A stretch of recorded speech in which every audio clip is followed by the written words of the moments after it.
आप देख रहे हैं बड़ा सवाल। नमस्कार, मैं हूं अजय कुमार और आज का बड़ा सवाल हम आपके सामने प्रस्तुत करते हैं, जो कि पश्चिम बंगाल में हो रहे मशहूर ड्रामे के ऊपर आधारित है। क्या बंगाल में दंगल में भारतीय जनता पार्टी को एडवांटेज है? क्या बंगाल के दंगल में भारतीय जनता पार्टी को एडवांटेज है और वो क्यों? इसलिए सवाल उठते हैं क्योंकि अगला सवाल जो हम आपके सामने रख रहे हैं, बड़ा सवाल वो ये कि सीबीआई के मुद्दे पर विपक्षी एकजुटता को क्या अब धक्का लगा है, जबकि सुप्रीम कोर्ट का आदेश सामने है जिसमें कि कोलकाता के पुलिस कमिश्नर को सीबीआई के सामने उपस्थित तो होना पड़ेगा। बंगाल में बीजेपी नेताओं के चुनाव प्रचार में क्यों अड़ंगा लगाया जा रहा है, यह सवाल अपने आप में बड़ा है। चुनाव प्रचार हर राजनीतिक दल का अपना अधिकार है। आखिरकार बंगाल में भारतीय जनता पार्टी के तमाम नेताओं के चुनाव प्रचार पर अड़ंगा लगाने की कोशिश क्यों हो रही है? आइए इससे पहले कि आज बड़ा सवाल शुरू करते हैं, बहस शुरू करें, सबसे पहले आपको दिखाते हैं उत्तर प्रदेश के मुख्यमंत्री योगी आदित्यनाथ ने पुरुलिया में जो बातें कही हैं वो अपने आप में कम उत्तेजक नहीं है।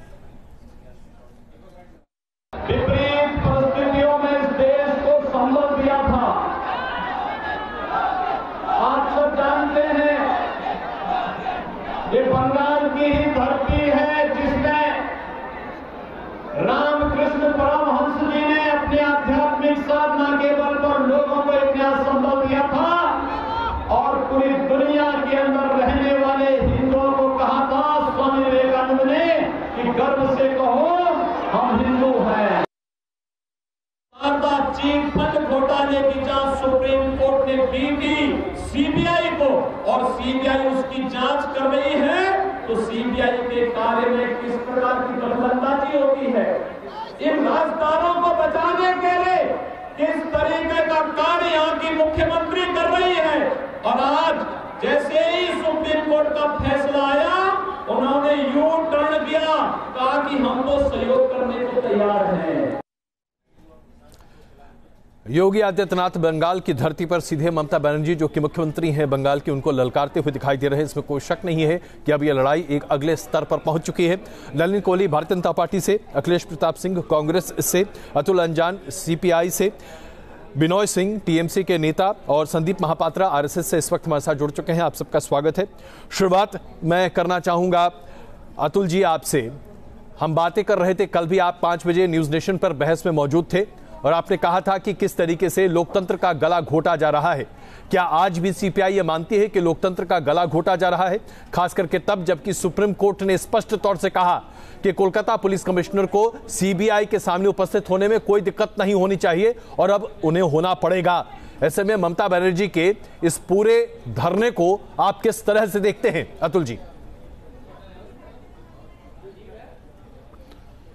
अजय जी, आपने जो ये प्रश्न उठाया है, इस प्रश्न का उत्तर बहुत सटीक तरीके से देश के सर्वोच्च न्यायालय सुप्रीम कोर्ट ने दे दिया है।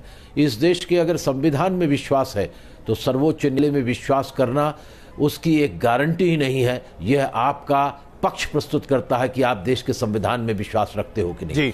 सर्वोच्च न्यायालय ने जो फैसला दिया है इसमें खुशी होने की कोई बहुत बात नहीं है। ये प्रश्न खड़ा कर दिया है उसने कि संघीय ढांचे की भी हिफाजत की जानी चाहिए।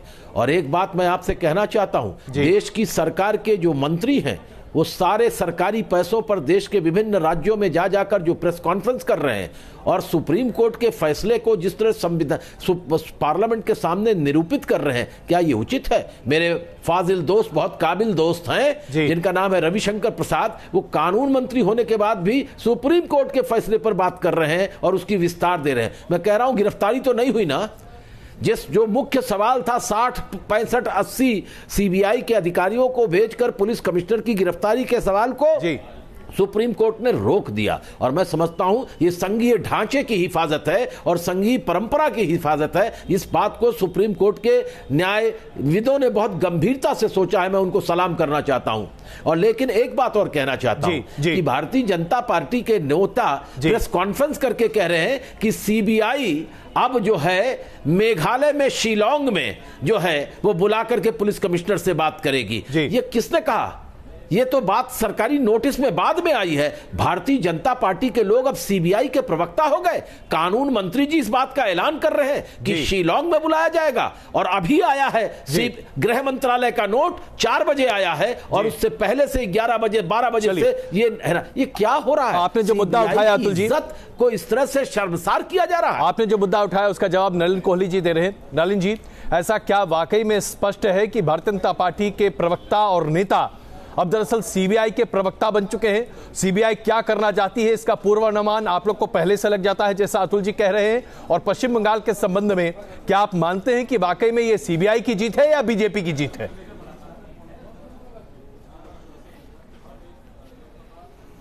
पहली बात तो अतुल जी वरिष्ठ नेता हैं लेफ्ट फ्रंट वामपंथी दलों के, वो जो है तृणमूल कांग्रेस की तरह अब होने लग जाए तो इसका तो मेरे पास कोई जवाब हो भी नहीं सकता है। क्योंकि आज सुप्रीम कोर्ट में माननीय चीफ जस्टिस ऑफ इंडिया साहब ने खुद कहा, पश्चिम बंगाल की सरकार को जब अरेस्ट की बात है, you assume too many things. ऐसे ही अतुल जी ने भी एक अजम्पशन अभी कर दिया जी। मैं कोर्ट में था, बाहर आया, टीवी कैमरास के सामने मैंने बाइट्स दी, वहां एक प्रश्न मुझसे पूछा गया, 5 मिनट निकला होऊंगा कोर्ट से, 5 मिनट में पूछा कि शिलोंग ऑफिस में क्यों जा रहे हैं? तो मैंने कहा ये सीबीआई तय करेगी जी, हमें क्या पता। शिलोंग ऑफिस वैसे भी अनुमान में लगा सकता हूं, ईस्टर्न जोन का फिर एंटी करप्शन ब्रांच शायद शिलोंग में होगा, तो जहां पर ब्रांच ऑफिस होगा सीबीआई से पूछिए। अब इसमें तुरंत जो है बैठ के ये मान लेना कि एक यहां पर कंस्पिरेसी है, ओ भारतीय जनता पार्टी चला रही है सीबीआई, ये सारी बातें जो है किसी के मन में हो उसके लिए कोई लॉजिक नहीं है। वो अपने मन को सोचे, हम किसी के मन के अंदर जाकर ये शंकाएं नहीं हटा सकते। अब आ जाते हैं आपके मूल प्रश्न पे जी। आपका मूल प्रश्न है किसकी जीत? ये संविधान की जीत है, संवैधानिक ढांचे की जीत है, और ये भारतीय जनता पार्टी का राजनीतिक लड़ाई चल रही है टीएमसी से, उसकी जीत है जी। टीएमसी से हमारी राजनीतिक लड़ाई की अलोकतांत्रिक पार्टी है, मनमर्जी से चलते हैं, हमारे कार्यकर्ताओं को मारते हैं, उनका खून तक करते हैं, हमारे नेताओं को लैंडिंग परमिशन नहीं देते हेलीकॉप्टर से, हमारे अध्यक्ष को रोकते हैं, और वहां पर लोकतांत्रिक प्रक्रिया मजबूत नहीं मजबूर हो रही है उनके राज चलते हुए जी। जहां तक संघीय ढांचे की बात करें और संविधान की जी, ये एक राष्ट्रीय एजेंसी है सीबीआई जी। सुप्रीम कोर्ट के आदेश से इस घोटाले पे गए हैं, उस घोटाले में जाना अफसर जो है रोड़ा बनता है, मुख्यमंत्री उतर जाती है सड़क पे धरना करने के लिए, रोड़ा डालने के लिए उस कार्य में जो सीबीआई सुप्रीम कोर्ट के आदेश पे कर रही है जी। और ये लोकतंत्र की अवहेलना, और ये संघीय ढांचे पर वार, और ये आपातकाल। नलिन जी इसका जवाब क्या बातें लोग करते हैं बचाने में, और किन लोगों ने बचाव में जुड़े? आखिरी कौन लोग जुड़े तुरंत तृणमूल कांग्रेस के मुख्यमंत्री के साथ? पहली पार्टी जुड़ी, उनके नेता जेल में है रहकर अब बेल पे आए हैं। सीबीआई का केस था चारा घोटाला, कन्विक्शन हुआ है। दूसरे नेता जो समर्थन में उतर गए वो बेल पे है, जेल की चिंता कर रहे हैं। तो ये ऐसा भी कहीं ना कहीं लगता है कि जो लोग घबरा रहे हैं कि सीबीआई घोटाले अनर्थ कर रही है जी, और उसमें कार्रवाई होगी, चलिए सारे एकजुट हो रहे हैं। आपने जहां एक तरफ राहुल गांधी के ऊपर इशारा किया, वहीं पर तेजस्वी यादव पर भी इशारा किया, इस पर हम चर्चा करेंगे। अखिलेश जी हमारे साथ मौजूद है, लेकिन विनोद जी मैं आपसे जानना चाहता हूं, नलिन जी स्पष्ट तौर से कह रहे हैं कि न सिर्फ तृणमूल कांग्रेस अलोकतांत्रिक पार्टी है, बल्कि एक ऐसी पार्टी जो लोकतंत्र का गला घोट रही है, और बीजेपी के नेताओं के चुनाव प्रचार में आपको आपत्ति क्या है?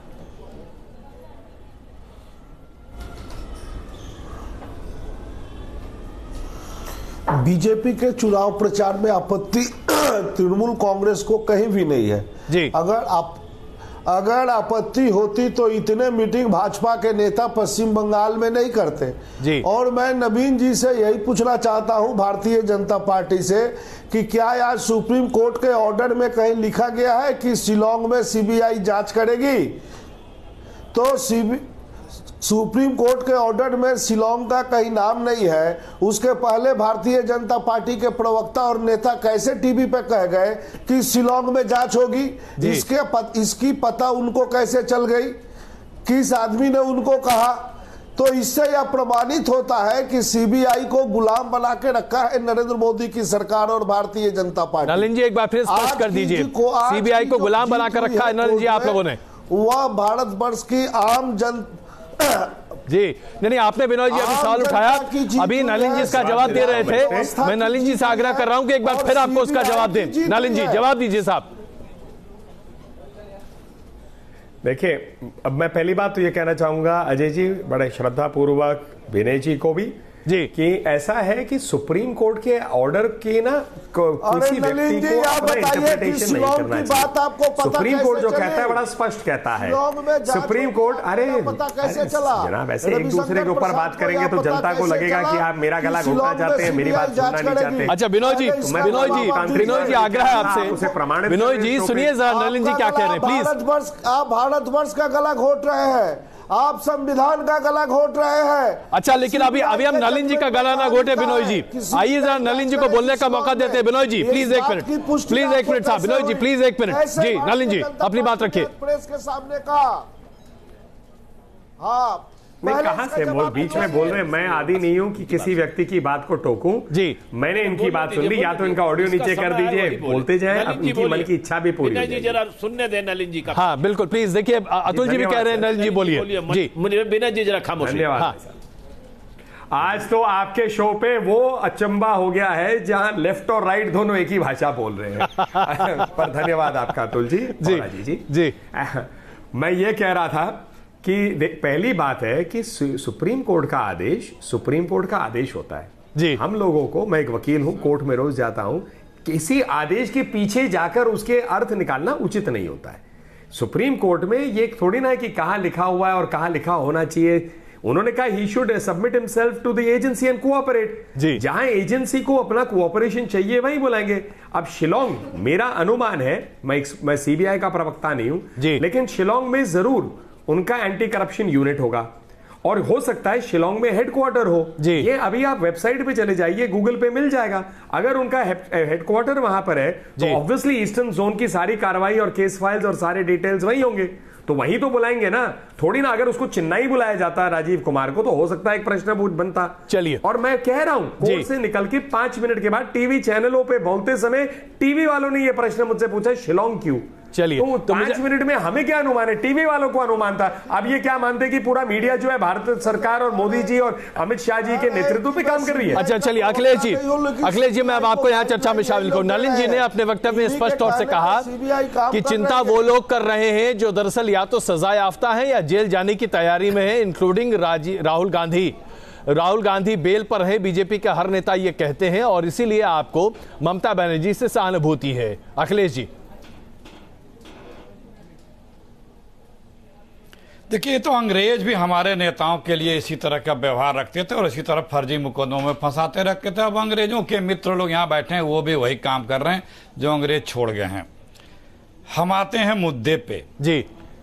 मुद्दे पे आने के पहले, और जो जहां तक रही सीबीआई का, वो तो जेटली जी ने भी खुद सीबीआई के लिए कहा है। क्या कहा अभी कुछ दिन पहले चंद्रा कोचर वाले मामले में इनके राष्ट्रीय महासचिव और एक बीजेपी के बंगाल के नेता किस तरह से बात कर रहे हैं कि सीबीआई से इन अधिकारियों को तंग कराया जाए, तभी राइट टाइम होंगे। वो सारे वीडियो ऑडियो सब मार्केट में है। हम आते हैं कल आज की इस घटना पर जिस पे आप बहस कर रहे हैं। हमें अजीब सा लग रहा है कि जब आप भी अजय जी जितना बारीकी से आप अध्ययन करते हैं और बोलना चाहिए आपने, वो भी आपने शुरू में बोला विपक्षी एकता को धक्का लगा। मैंने पूछा क्या ऐसा धक्का लगा है? फिर आज के आने के पहले जी कल जी धक्का ये क्यों नहीं पूछा आपने कि मोदी जी को क्यों धक्का लगा? चलिए मैं पूछ लेता हूं किसको धक्का लगा, आप ही बताइए ना। कल का पहले घटनाक्रम का चिंता करिए। जी कल कोर्ट में क्या हुआ था? जी कल कोर्ट में मोदी जी के वकील ने यही कहा कि साहब ये एविडेंस डिस्ट्रॉय कर रहे थे जी, इसलिए हमें इनको तुरंत जाना पड़ा और हमें तुरंत जाने की इजाजत दी जाए। कोर्ट ने कहा कि अगर एक जिम्मेदार अधिकारी, हमें नहीं लगता है कि वो एविडेंस को डिस्ट्रॉय कर रहा है, अगर वो साक्ष्यों को डिस्ट्रॉय करने का आपके पास साक्ष्य हो तो आप ले आइए जी। इन्होंने कहा हम कल देंगे जी। आज फिर भी खाली हाथ गए, कल भी कहा नहीं था। उन्होंने, कोर्ट ने यहां भी तक कहा था कि यदि ये साक्ष्य मिटा रहे होंगे और आप इसका साक्ष्य देंगे तो हम बड़ी सख्त कार्रवाई करेंगे, याद करेंगे ये जी। कहां गया वो साक्ष्य?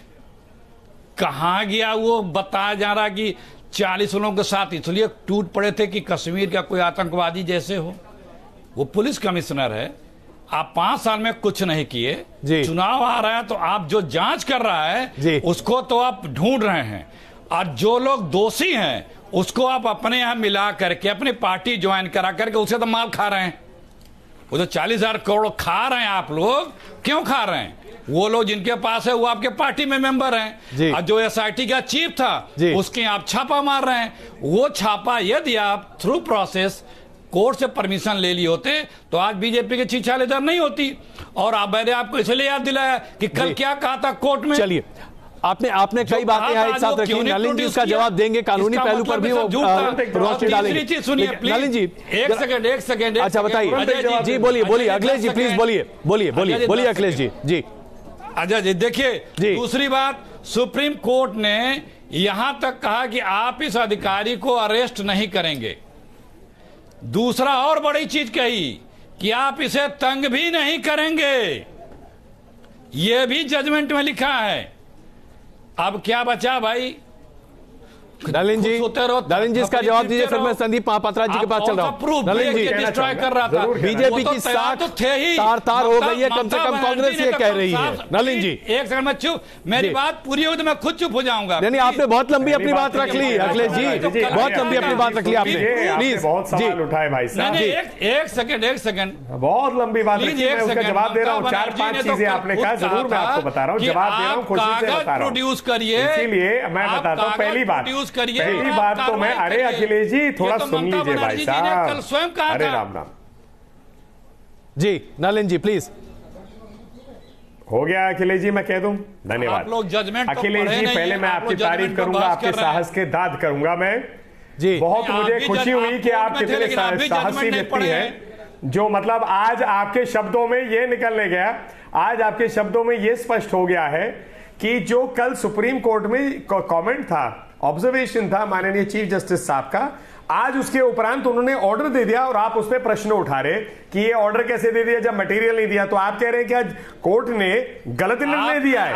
वैसे भी ये कोई अचंभे की बात नहीं, क्योंकि आप तो चीफ जस्टिस तक की इंपीचमेंट की बोले ना, बीच में बोल लिया, देख लिए, मैं बीच में नहीं बोलता, मैंने सुन लिया पूरा। अब दूसरी बात, आपने कहा कि मोदी जी के वकील, मोदी जी के कोई वकील नहीं थे। मैं आपको बिल्कुल ऑफिशियली कह रहा हूं, मोदी जी देश के प्रधानमंत्री हैं। देश के प्रधानमंत्री जो है उनके लिए कोई वकील नहीं जाता। भारत, हाँ, तो मोदी जी के वकील कैसे हुए ना? आप तो वरिष्ठ आदमी हैं। अरे क्यों उस लॉजिक से तो आप कुछ भी कह दीजिए, तो ऐसी बात नहीं अखिलेश जी। आप अजय जी आप इनको रोकिए, नहीं तो मैं चुप बैठ जाता हूं। मतलब ये वरिष्ठ हैं और मैं इनके साथ बिल्कुल अखिलेश जी सुन ले नलिन जी की बात सुन लीजिए जी। नलिन प्लीज अपनी बात समाप्त कीजिए, क्योंकि मुझे संदीप जी से भी बात करनी है और वक्त बहुत कम है मेरे पास। नहीं चाहूंगा कि इसको हम इस तरीके से करें जी। प्लीज नलिन जी बताइए जी। आइए, तीसरा उन्होंने कहा कि भारतीय जनता पार्टी जो है अंग्रेजों वाली पार्टी है। तो मैं इतना ही पूछूंगा, हजारों साल से भारत के अंदर में आत्मचिंतन के लिए लोग जो है पहाड़ जाते थे। भारतीय जनता पार्टी का एक नेता नहीं है विदेश जो गया आत्मचिंतन के लिए। राहुल गांधी जी 52 दिन के लिए आत्मचिंतन के लिए कोई विदेशी जगह गए थे। तो मतलब ऐसा विदेश से जिनका जुड़ाव, उनको आप विदेशी मानेंगे या जो देश से जुड़े उनको विदेशी जबरदस्ती बनाएंगे? आखिरी बात जी, जो अखिलेश जी कह रहे हैं आज घोटाले की, 35,000 करोड़ 40,000 करोड़ का घोटाला है। राहुल जी का ट्वीट है, इस घोटाले का सत्य निकलना चाहिए। आज जब सीबीआई कार्रवाई कर रही है तो अखिलेश जी कह रहे नहीं हम तो ममता जी के साथ हैं, जो कार्रवाई चाह नहीं रहे। पहले मन बना लीजिए। आप ही के नेता अधीर चौधरी साहब कह रहे हैं, रंजन चौधरी, वहां 356 होना चाहिए। चलिए संदीप जी, मैं क्षमा चाहता हूं मैं आपके पास पहले नहीं आ पाया, लेकिन यह बताइए कि आज भारतीय जनता पार्टी के नेताओं को पश्चिम बंगाल में रैलियां संबोधित करने से जो रुकावटों का सामना करना पड़ रहा है, क्या ये असुरक्षा का भाव सामने आ रहा है और क्या वाकई में यह वास्तविकता है? इसका जवाब बिनोय जी देंगे आपकी बात। नहीं अजय जी, देखिए केवल एक ही घटनाक्रम को देखना इस पूरे घटनाक्रम में उचित नहीं होगा जी। जब से तृणमूल कांग्रेस की सरकार वहां पे आई है 2011 से जी, आप देखिए वहां पे क्या क्या हो रही है। दुर्गा पूजा विसर्जन होता है तो दरवाजा खटखटाना पड़ता है कलकत्ता हाईकोर्ट का। सरस्वती पूजा करने नहीं दिया जाता है। बसीरहाट में दंगा होता है किस बात की, भाई पुलिस कुछ कार्रवाई कर रही है। कालियाचक में इसलिए कार्रवाई दंगा होता है कि वहां पे बीएसएफ ने वहां पे छापा मारी कि भाई वहां पे किसने क्या इस तरह के पदार्थ वहां पे उत्पन्न कर रहे हैं जो कि नशीले पदार्थ हैं जी। वहां पे स्टेट सपोर्ट मिलता है। वहां पे एक इमाम को कहा जाता है कि भाई लाल बत्ती आप नहीं लगा सकते, उसके खिलाफ एक्शन लेने की बात आती है, स्टेट उसको सपोर्ट करती है। जितने भी आप घटनाक्रम देखेंगे पिछले साल सितंबर 2018 अक्टूबर 2018 में 4-5 छात्र मारे गए क्योंकि वहां पे जो टीचर रिक्रूटमेंट हो रहा था उसके विरुद्ध वो प्रदर्शन कर रहे थे और छात्रों के ऊपर गोली बरसाई गई। इस तरह की सरकार वहां पे चल रही है। तो ये पूरे घटनाक्रम को अगर आप देखेंगे तो आपको खुद को पता हो जाएगा, जो यहाँ पे पैनल में बाकी लोग भी बैठे उनको पता हो जाएगा कि जो लोग संघीय व्यवस्था डेमोक्रेसी की बात कर रहे हैं, खास करके वेस्ट बंगाल में डेमोक्रेसी के नाम पे कुछ चीज है ही नहीं। पहली बात तो ये। आपने ये बात कही वेस्ट बंगाल में डेमोक्रेसी नाम की कोई चीज नहीं। मैं क्षमा चाहता हूं, मुझे आपको बीच में रोकना पड़ रहा है, छोटा सा ब्रेक यहां पर लेना पड़ रहा है। लेकिन बिनोय जी वापस आते ही इस मुद्दे पर चर्चा शुरू करेंगे कि क्या पश्चिम बंगाल में वाकई में लोकतंत्र बहाल है, जिसका सवाल बार बार उठाया जा रहा है। और साथ ही साथ अतुल जी आपसे ये जानना चाहेंगे कि क्या इस माहौल में आप अभी भी ममता बनर्जी के साथ खड़े हैं? पुणे का आरोप लगाया